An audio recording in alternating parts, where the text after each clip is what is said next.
Hello, everybody. Welcome to another episode of Working on the Dad Pod. I am Ethan, and as always, is my co-host Alex. Let's get to work. Alex, how you doing? I am doing well. It is, I should say I'm doing okay. It is the night of the NBA draft. Your Lakers have just selected with the 17th pick, but my Hornets had I live in Florida, as everybody who's listened to this podcast probably knows, but I am from North Carolina originally, so I'm a Hornets fan. Yep. As a refresher, as Alex mentioned, my Lakers just picked, but I live in the DC area, and Alex and I actually met at the University of Miami. I am wearing our Miami shirt, trying to bring some good luck to our boys Isaiah Wong and Jordan Miller. Yeah, hopefully absolutely. They both get drafted tonight and take our Final Four season into the NBA. Yeah. So back to you and the Horn Dogs. The Hornets, they had the second overall pick. This is going to be old news by the time you listen to this. We're not breaking anything, but they took Brandon Miller from Alabama. Interesting pick. I would have gone Scoot Henderson. I think he is the guy. I am firmly of the belief, being a longtime Hornets, Bobcats fan, right? I won't say the lifetime, because there was actually a period of time where I was a Lakers fan because there wasn't a Charlotte franchise. That's true. But other than that, I just feel like they consistently mess up top picks. And so I've been convinced for a long time that whether it was Scoot Henderson or Brandon Miller, whoever they didn't pick, whoever went third, was going to be the better player. So I thought Scoot would be the better player coming into the draft, and now I'm convinced he will be because he didn't get selected. But they got Brandon Miller, who, I watched him play in college, watched him play in the NCAA tournament. The guy's athletic. He can shoot. He can do a lot of things on the court, off the court. Yeah. He can do a lot of things too. So that'll be interesting. Yeah. I think we were talking a little bit before this. I think the book is pretty closed on the murder that happened at the University of Alabama. And I'm not really here to speculate on who should be charged or what charges or what justice should look like for that, because frankly, I am pretty uninformed on the issue intentionally. Sure. So all I wanted to say on that is, like, the Hornets had a choice between essentially two players. There was Scoot Henderson, who everybody else seemed to think was the second best, and from everything I read, was a lot more of a sexy piece in any potential trades that the Hornets could have done. He was much more attractive to other teams. So it's also just kind of like, like I'm not going to say whether or not, the judgment passed on Brandon Miller is correct or incorrect. But you basically had a choice between the guy everyone else thinks is good, who didn't potentially supply a murder weapon, a gun, or the guy you're the only one who thinks is good and might have given a gun to a friend to kill somebody. You know what I mean? It's just like, you and I not only are friends from college, but we're also both have public relations experience in our jobs, in what we do. So just like from a PR standpoint, I feel like Scoot Henderson was 100% the way to go. But that's just me. I think that from a PR perspective, the Brandon Miller off-court issues is probably, I didn't see it in a lot of the pre-draft coverage. Right, I didn't see that. I think that's like Jalen Carter from Georgia in the NFL draft. That was a lot more prevalent. Right, but it was a lot more. It was a lot closer to the draft, right? True. It was a lot closer to the draft. A lot of new information came out, and I think, as you know, with news cycles, when new information comes out, it brings things back to the forefront. And if something comes out in that murder case, I always have been team let justice be served, even if it's a detriment to my team. It is even easier to say that when my team in this specific scenario is a garbage franchise just on the win-loss column, right? Like I don't trust them to do anything. Jordan is selling the team, but like as much as, you know, whether he's the greatest of all time in your opinion, he's the second greatest, he's top 5, whatever you think, he's probably on your Mount Rushmore of basketball players. He is whatever the opposite of the Mount Rushmore of owners is, he's down there. You know, he's just ahead of guys like Donald Sterling, right? Who were actually criminal, right? Yeah. And, who was that guy that just had to sell the Suns? He was a bad dude too. Yeah. Like he's a step above that, where he's not evil, he's just incompetent. Yeah. And so as much as I grew up loving Michael Jordan, I am not sad to see him leave his majority stake. He's still going to be there. He's still a minority owner. But it's one of those where when you have lived through a team picking Emeka Okafor and Adam Morrison and Cody Zeller with top 5 picks and Michael Kidd-Gilchrist and just like a who's who of guys that never made it with these top 5 selections, or watching Chris Paul go 3rd and then they get Raymond Felton as the consolation prize with the 5th pick. It's been a lot of that, but no, I feel you. And, you know, obviously historically the Lakers have had some great first round picks. I would say in the more recent past, the modern era, our bread and butter has tended to be second round picks. Just I feel like we have a very good scouting department, and we do really well with the second rounders. So the Lakers at number 17 just took Jalen Hood-Schifino. Seems to be that he was a pretty good piece of the Indiana team that the University of Miami, go Canes, beat in the Sweet 16. Round of 32. Round of 32. And then the women beat Indiana's women as well, back-to-back days, same weekend. So that was really fun. Who's your daddy? Yeah. Oh, yeah. Hoosiers. Yeah. I like it. Hey, dads. Are you tired of the same evening routine? Dinner, maybe some playtime with toys that get left everywhere, brushing teeth, and then bed? Next time, pull out a Wongo puzzle and do something different that you and the kids will enjoy together. Wongo is the perfect balance of a good challenge without being so hard that you stop talking to each other and leave your family forever. Trust me, once you try Wongo, you'll never go back to a boring old jigsaw puzzle. They're 100% wooden puzzles. They'll last forever. Each piece is hand-drawn, so no 2 pieces are the same, and you'll discover some fun whimsy pieces as you work through it. They come in a custom wooden box, which is perfect for storage and gifting. With stunning designs and unique shapes, Wongo puzzles are a cut above the rest. I'm partial to the animal designs like the sea tortoise and the elephant because my kids get excited about them even more. It was great to pull out a puzzle and be done in a night and not have to have it on the table for a week. Forget about it. Maybe get fruit pieces all over it or something like that. So what are you waiting for? Go to wongopuzzles.com, pick your puzzle today, and be sure to use the promo code WOTDP to get 10% off your order. This is the most fun you've had with a puzzle guaranteed, or your money back. Go to WONGOpuzzles.com and use the code WOTDP to get 10% off your order and get puzzling right now. Anyway, so Alex, I'm going to propose something to you. I feel like we kind of both talked about wins and losses just like via basketball. So to avoid running super long, should we just get into the show?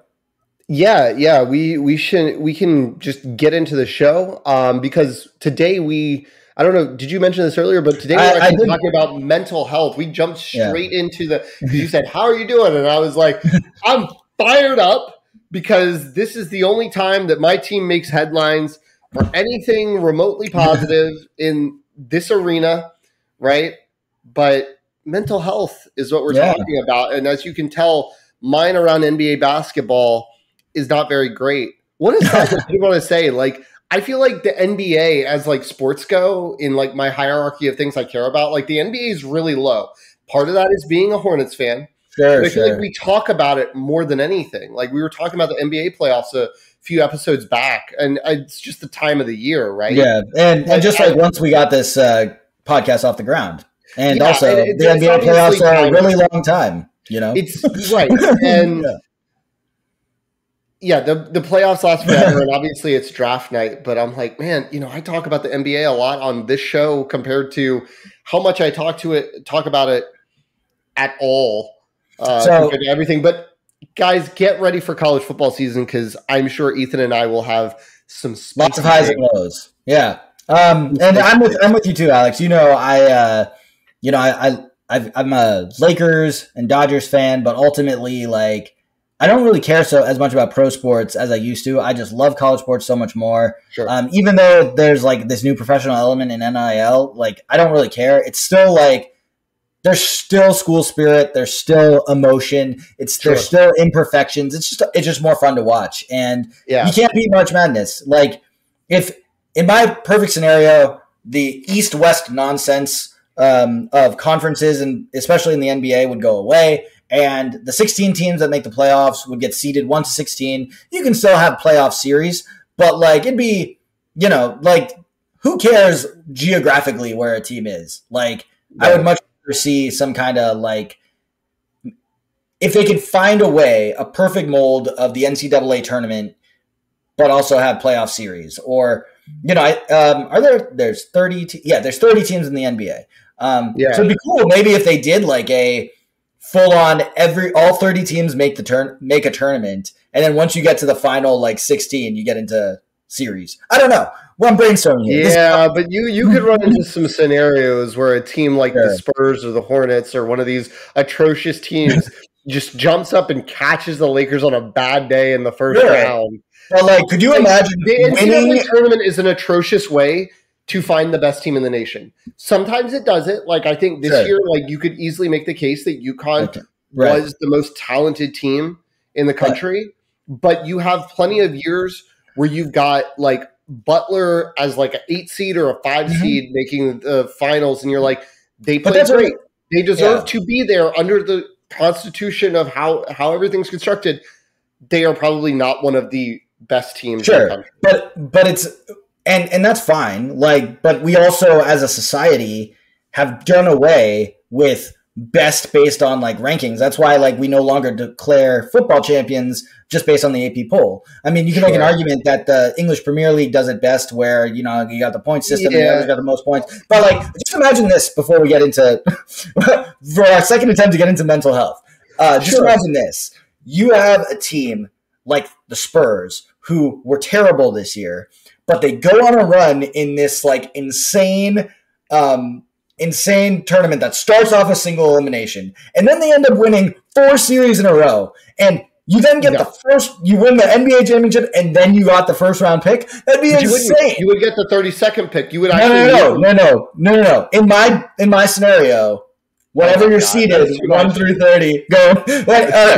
We're going down a really bad rabbit hole. We are way down the rabbit hole because I have so many thoughts that I need to leave on the table of like why that's terrible. But I am looking forward to the draft being over. Last thing I'll say is I'm looking forward to the draft being over and focusing back on baseball because as a Panthers fan and a Hornets fan who have combined first round pick total of 3 because of being awful this year, I'm actually a Braves fan, and they are phenomenal. Go Braves. Sure. Anyway. Serious mode. We are talking about mental health, and I'm how much sports tears your mental health apart. No, we're talking in general. In general, mental health. It's good. And I'm not going to speak for Alex, but I have a feeling he, like me, is also going to get pretty serious and open and personal about his own mental health journey like I am. So I want to say that I have been on and off in therapy for a little over 3.5 years. I work for the federal government, and there's a program called the Employee Assistance Program, which is made available to all federal employees. it covers mental health and some other things you may need, at least your first 6 sessions, and then like the insurance you have is supposed to take over from there. But in September of 2019, 2 months away from my first daughter being born, I was definitely on edge and I was losing my temper. It was never anything like, I wasn't getting like physical or anything, but my wife eventually just had to say to me, you need to talk to somebody. Talk to somebody, because clearly I'm not helping you. So talk to somebody. And so I called the EAP, Employee Assistance Program. Sorry, I couldn't remember if I defined the acronym. But getting into federal government mode. Yes, everywhere. Acronyms. So called the line, and they found me a therapist that was actually walking distance from my house. So I was meeting with him once a week. And then after those first 6 sessions, I wasn't getting billed. Neither was my insurance. So that was kind of cool. And I actually was feeling a lot better going into having a baby. Took a couple weeks off because I wanted to be devoted to the baby. Then COVID happened and we switched to virtual, and he's old. So then he left the company, and I was like, I thought he was retiring, and I didn't want to buy, or I didn't want to take the time to like find a new therapist, but then he opened his own business. So I'm back with him, and I'm now down to every 2 weeks. But essentially for everyone else, Ethan, have been going to virtual therapy for 3.5 years, and you know what? That's okay. And it is something that is not easy to start doing. It is not something, or for me, and it wasn't that I was like against therapy. There was a point where I realized I needed it. And I think for me I wasn't feeling like myself, in that I have always had a reputation of just kind of being like friendly and happy and very, very personable. Some people might find me annoying, but they cannot deny that I am like at least approachable. Magnetic. Yeah. But I wasn't that person for a while, and sure, I wanted to be again, and I'd like to think I'm there. Although I will say the pandemic overall has made me rather like just jaded in general. But I think I think I'm back to normal on a pandemic curve with regard to my approachability. Yeah. But I do want to say that before I kick it to you to talk about, to brief everybody on your mental health journey, that there's no right time to go to therapy. But what I will say in hindsight is start going to therapy before you need it. Make it a thing.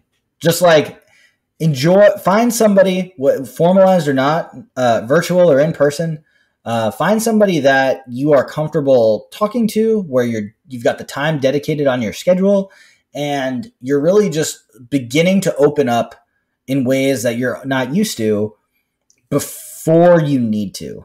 And if I could go back and tell my younger self, that I would have told myself the moment I got insurance, being a employee of the federal government, because it's good insurance, I would have started going to therapy long before I needed it, so that I might not have gotten to the point where I did. So I'm going to kick it to you, man. Yeah. So I don't have that one moment that I think was like, I need therapy, or someone else telling me that I needed to go to therapy. I have had 2, I don't want to call them bouts, but 2 periods of my life where I've gone to therapy.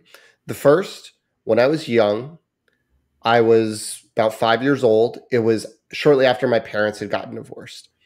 And I don't remember if there was actually, because I'm pretty young, memories are somewhat hazy there, but I don't remember if there was actually something that my parents saw in me where I needed therapy, or if it was just one of those things where they were like, we got divorced, and so we should send him to a family therapist to make sure he's processing it.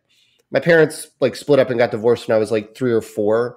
So as far as I remember it, there are two possibilities, right? There are two possibilities. Either I was too young to really process it, and then by the time I started processing things, my life was just with 2 separated parents was just the norm, or the therapy worked really well and I don't remember how. So those are the two possibilities. But then the second time I started going to therapy was about a year ago, little less than a year ago. Maybe it's 11 months. I don't have the exact date in front of me. But what happened was there wasn't some singular moment, but I think as a result of the pandemic and a lot of dynamics changing in the world, there has been a renewed focus on people going to therapy and taking the stigmas out of therapy. Like, I'm glad we're having this conversation, but thankfully, I don't think we're actually breaking new ground of telling people it's okay to go to therapy. As much as, say, 5 years ago, it still felt very unmasculine to go to therapy. It still felt very much like hiding your feelings, keeping it in, solving your own problems was the way to be a strong emotional man in the traditional masculine sense of everything. And so I think there were some stigmas breaking down, and I was like, I spent a long time saying, okay, do I want to go to therapy? Like, maybe I should. Maybe this is something I should explore. And kind of you were talking about, I was like, I don't know that this is a service that I want to pay for. Yeah. I have insurance. I'm self-employed, but my wife has employer-sponsored health insurance. It costs me $25 a visit. It's not bank breaking for what I get out of it. And I'm not saying that for everybody, $25 is nothing. I'm not saying it's even chump change for me or anything like that, but it's worth it. But what was happening for me specifically is I was on social media a lot, and I was seeing these things about going to therapy. But what I was also seeing more and more of were specific niche of influencers that were talking about ADHD as a growing number of voices talking about adult ADHD. When we were kids, I don't know if you remember what ADHD was like when we were kids, but it felt like, there were 1 or 2 kids in class that were always bouncing off the walls, that were the problem students that couldn't stop talking, this, that, and the other. And that was what, in my mind, ADHD was. So with me, it was, I started seeing all these things of like, this is what it's like having ADHD. And they would start listing off the things, and I'm like watching it. And it's that sort of like light bulb thing where the first couple things you're like, okay, yeah, but everybody does that. And then they keep going, and you're like, but everybody does that. And then you watch more of this type of content, and you're like, okay, I'm checking way too many boxes here. Right. I'm checking the boxes of really struggling to get going on projects sometimes, really struggling to wrap up projects sometimes, really struggling. I'm not super hyperactive. I don't have the H as much manifesting physically in me bouncing off the walls and needing to walk around and needing to move all the time.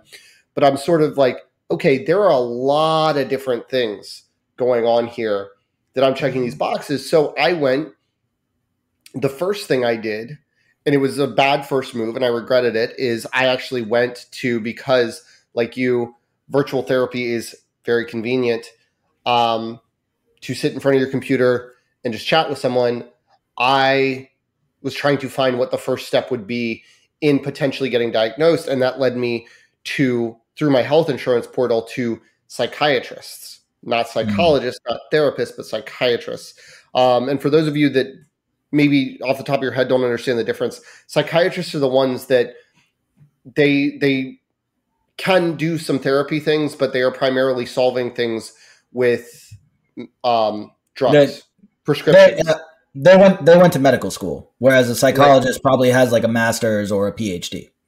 I think, and I could be wrong, I think a psychologist, you can have a master's of therapy, but I think a psychologist does have to be a doctor, like a PhD doctor. Uh, I could be wrong on that. right, The person I see now is not a doctor. She is just a therapist.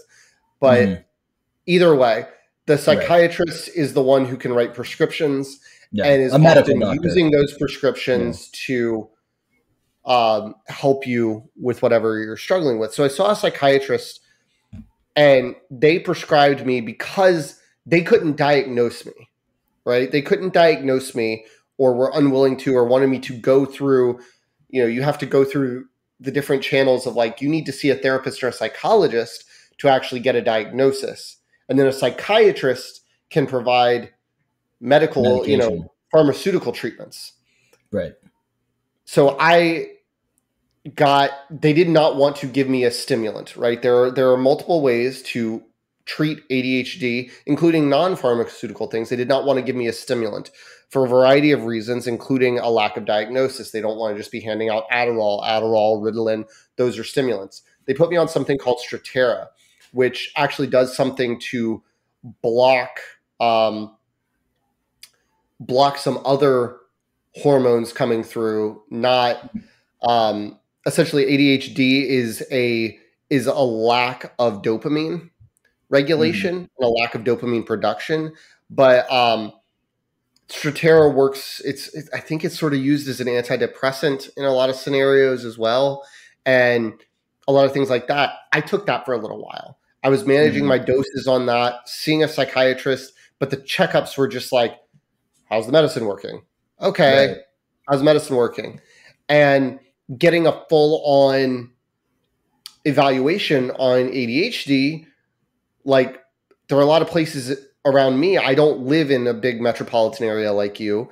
I have to go 45 minutes away to West Palm Beach to approach that. And anything in my county was going to be $700 out of pocket. Most of these places weren't working with insurance that could give me that evaluation. And eventually I just stopped taking the medication because it wasn't really helping me with what I needed. And I didn't have a diagnosis. And so I'm like kind of sitting there between a rock and a hard place. And that led me to a therapist, a psychologist, I believe. And she was this septuagenarian woman, maybe octogenarian woman. I go into her office, which is basically this abandoned floor in this office building. I go in her office. She sits down, talks to me. I explain all my problems. And she goes, yeah, sounds like you may have ADHD. And I can tell you right now what I'll tell all my clients. The cure is going to be, you need to get a juicer. You need to adopt a vegan lifestyle. And you need to go 100% plant-based on everything. I was like, that's interesting. Okay. I walked out. Like she was the first thing that had come up under my insurance as like close by, available, could make an online appointment, all the convenience. So I wouldn't just like make it as easy as possible so I could go ahead and get it done with inside of 10 minutes because I knew if I left it, I would leave it for months.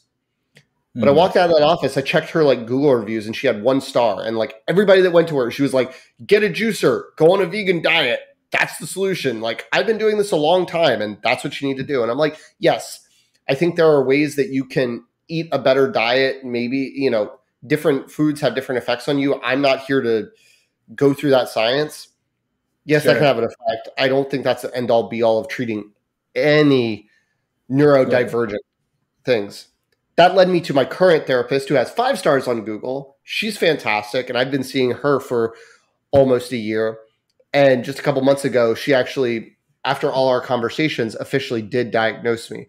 Not because she couldn't diagnose me before with ADHD, but just because we never really crossed the threshold. Because to this day, after I got off that Strattera, I am not taking any medication for it. I'm trying to use a lot of other habits and tools to manage it. I am still considering medication. But yeah, that's been my own personal journey is like, I went into it like, hey, something kind of feels off. I feel like I check a lot of these boxes. Am I making this up or is this a real thing? And so I'm not telling everybody to go out there and try and like diagnose a problem. No. But going and talking to someone, they may be able to help you say, okay, this feeling that you're having, maybe it is depression. Maybe it is ADHD. Maybe it is a number of other things that, yeah, you can put a label on. And no, you don't necessarily, that doesn't mean, okay, now you got to start taking antidepressants or now you got to start taking stimulants to treat your ADHD, all that stuff. But talking to someone and not feeling like you're alone or wondering, like it can help you live a better life or at least take a weight off your shoulders a little bit sometimes. Yeah.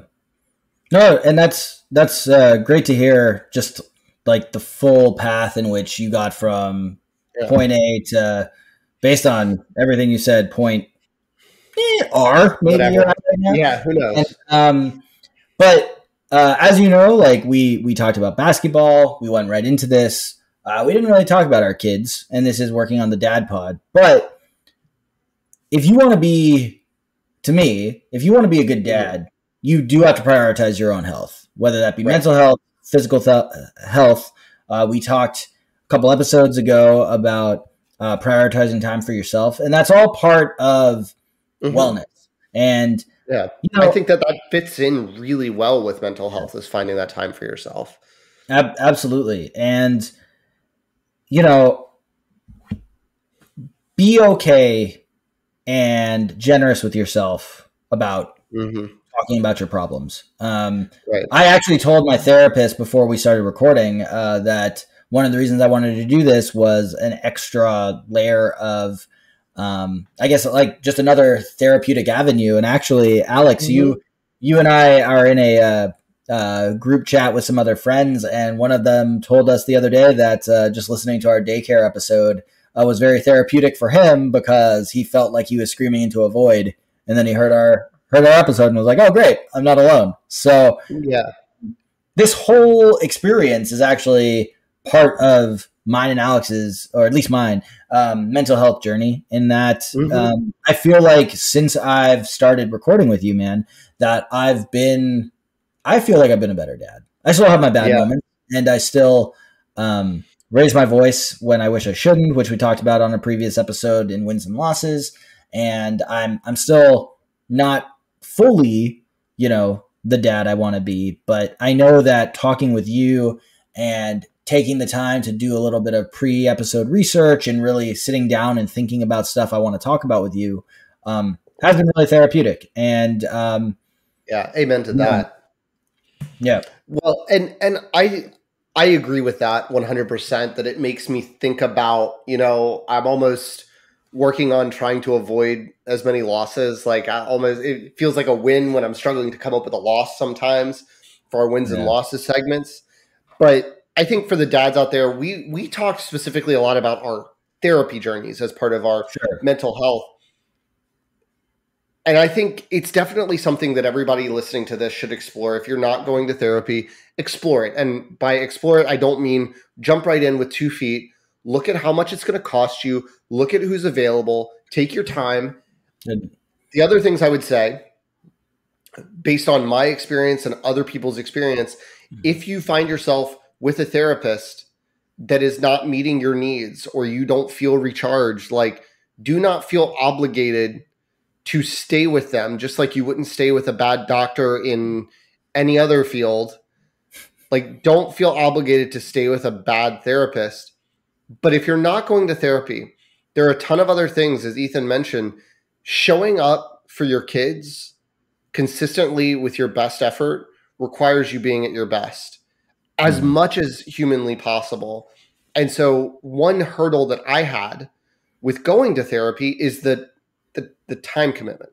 Yeah. We talked about taking time for ourselves. We both struggle with the idea of spending money on ourselves. So one, I'm spending money to make myself better mentally, but I'm also spending the time, right? And luckily I am afforded the opportunity as someone who is self-employed to have the ability to go to a biweekly appointment in the middle of a weekday and not have severe repercussions from that. And it's close by. But I think if you're a dad who is not taking that time 5 minutes, 15 minutes, whatever, that time taken to meditate, to read a book, to go for a walk with calming music on, something that will recharge you mentally, will pay so many more dividends than pushing through because you don't have the time, right? It can tear you down so much. And when you take that time for yourself to mentally take care of yourself, you'll find yourself. I found myself, you mentioned it, that you were immediately seeing those dividends. I started seeing those dividends in how I showed up for my kids as well by taking different strategies for my mental health. Absolutely. And, another way to kind of conceptualize mental health before we wrap up is, this, I am not from Missouri, but I'm a big fan of their former Secretary of State, Jason Kander. He's someone I really look up to. He's got a couple books. His most recent is about his own mental health journey. I'm just going to plug it. It's called Invisible Storm. I listened to it on Audible. It was excellent. But what his therapist told him, and I want to repeat to all of you, is that just like any other kind of getting into shape, whether it be physical, getting into mental shape is also just like a muscle. You can't just go to therapy once and expect that you're going to be better, or you can't just go on one walk. You can't just listen to one song, music one time. Like, you have to be repetitive and get your mind right the same way in which, like, you can't do one push-up. You got to do push-ups every day. You can't go jogging once. You've got to do, or not every day, but you got to come back and you got to get to it. Right. Right. So you think if you're having trouble, whether you are still, as Alex touched on earlier, 5 years ago, where it's not manly to go to therapy, it is really manly to work out, right? So think of it as a workout. Think of it as you are trying to improve the physical shape of your mind, whether that be therapy, whether that be going for a walk, listening to music, whether that just be anything you want. You got to find the time for you. It's got to be regular and it's got to be repetitive. That is the only thing I would push from this episode as my own challenge to you, the listener. I would also say be honest with yourself on top of that, because I think there are a lot of, we talked about the stigmas around men going to therapy as an unmanly thing for them to do. And I think you have to be honest with yourself. Like, I spent a long period of my life, I'm 34 years old. I didn't get diagnosed with ADHD until I was 34 years old. I spent a long period of my life, sort of thinking that, again, I was not bouncing off the walls. I didn't get extra time added to tests. In fact, I was the exact opposite. I was usually the first person to hand it in, because I walked in and I was like, I know it or I don't, and staring at it's not going to change that. But there were a lot of things that I struggled with that I didn't have to struggle with, because I wasn't asking the right questions or getting help in the right ways. And so I think, even if you don't realize, I think there's two things: that you could not realize that you're having a problem. You could also not realize you're struggling sometimes until you get on the other side of it. And you're like, oh my God, that was so much harder than I needed it to be. That was so much harder. Whatever that thing is, whether that's parenting, whether that's finding motivation at your job, whatever it is, sometimes you get to the other side and you're like, wow, I really made my life harder just because I didn't want to do something different or step out of my comfort zone or go talk to a complete stranger. I have a question for you. Yeah. So with your therapy experience, I don't want to get into the nitty gritty personal things you've talked about, but I will say this. I enjoy talking to my therapist. It is not for me like a lay down on the couch and cry and blame my parents kind of thing, like the stereotypical thing you hear about. That's not your experience, right?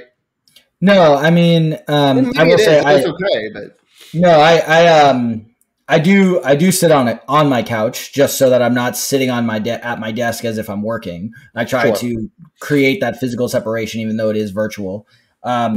every once in a while, if I feel like holding my computer on my lap, or my iPad, I will lie down. But honestly, you and I have very different therapists. I've told you there have been times I've been thinking about changing therapists, but I found something that like worked for us. My issue is it involves me being a little more proactive and coming with a list of things that I want to talk about, and just having that person there who is dedicated to me to listen to me and then respond has been really helpful to me, because I am taking the time to get things off my chest, knowing that there's not going to be like my wife coming in with her own agenda into a conversation, or you or any of our other friends, where he's just there to listen to me.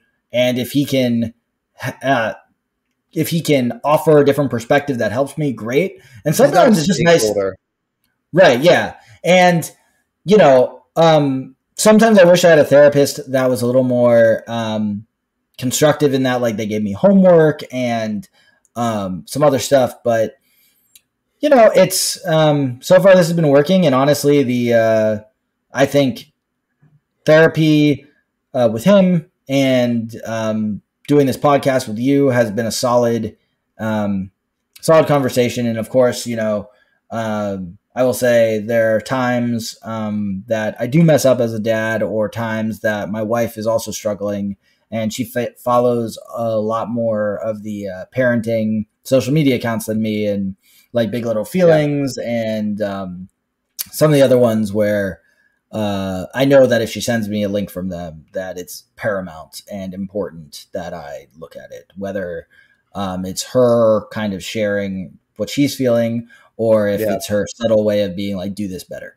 So I will say, the therapy journey isn't always you and a therapist. It isn't always the therapist telling you what to do. Sometimes the point is you have to take control of your own mental health journey. And also just, we touched on it briefly, but on this, with regard to seeing a professional, we know that it can be cost prohibitive. For a lot of people, not a lot of therapists, not all therapists take insurance, and not all of them take your insurance most importantly. So, we do not want to be insensitive to anybody who thinks that we're just able to afford it. I still have a copay. Mine's manageable. Same with Alex. I will say this though, on that note, right? Like, so I think there are ways we've talked about therapists, and obviously I've mentioned there are other things. There is actually a middle area, and I know of such a group that I've never been to. It was something I considered before going to therapy, and therapy sort of taken the place. But one thing you can always look into is sometimes there are men's groups or dads groups that are there to help you talk through your problems, that are not a therapist, and they're not a paid thing, right? And I know there was one pre-pandemic in my area that was like dads getting together. It was at a therapy office. The wife of the guy who led it was a therapist, but he wasn't. And just there to talk through problems and sort of have that sounding board. And what it sounded like to me, and this is not to cast judgment, or it's not a joke or anything like that, it sounded like an AA meeting, but for dads, where you got up and you talked about your feelings, and you had a support group, and it was free to go to. And so it was not something that was like super Googleable, but if you have other male friends and you want to get together, like, or maybe it's not friends, look for something like that too. Look for a group where you can talk about it in sort of the vein of like, this is a safe space, and what happens in this room, what's said in this room doesn't leave this room. And that can be another option too, because talking to somebody really helps, even if they're not necessarily a trained professional. So definitely look for those kind of outlets too. Absolutely. And just to offer one more outlet before we sign off, keep in mind that we are on social media. We do have an email address. If you want to talk to us, we will absolutely talk back to you. That's why we're doing this. We are trying to promote dads talking to other dads about being a dad, not necessarily about your kids, but about being a dad. This is everything we talk about on this show is stuff that we wish other people would talk to us about. So we're just taking the initiative to do it ourselves. Yeah, for sure. So if you're struggling with something, reach out to us. As we say in sort of our show description, a lot of stuff we don't have all the answers, but sometimes that's a good thing, because I think we probably spend a lot of our lives telling people our problems and they're just trying to solve them for us. And sometimes we just need somebody to listen. So if you need somebody to listen, if we have advice, we'll share it, or we can point you in the right direction of where you might be able to look for it. When we're doing the show notes for this one, we'll also try to include some resources on, how you can find different things. I want to do a little more offline research on this to give you guys some resources that, aren't necessarily just going on your insurance site and finding a psychologist or a psychiatrist or therapist, because there are resources out there, but they're not always as easy to find as I wish they would be. Couldn't agree more. Well, I'm actually, my computer's only got 10% battery left, so I think I'm just gonna force us to end it. A mental recharge. Yeah, exactly. So for Alex, I'm Ethan. Thanks so much for tuning in and working on the Dad Pod with us. We'll see you next time. Or should have picked Scoot. Bye. Thanks for working on the Dad Pod with us. Any resources that we mentioned during the show will be in the show notes. If you have questions, thoughts, or just want to talk with us, the best place is in the comments on YouTube. We're on YouTube, TikTok, and Instagram at Working on the Dad Pod, and on Twitter at Working on Dad Pod. Following and subscribing is always appreciated. Please rate and review us. That helps get the show to new people. And if you know a dad who would enjoy our show, sharing with them is a huge help to them and us. Have a great week.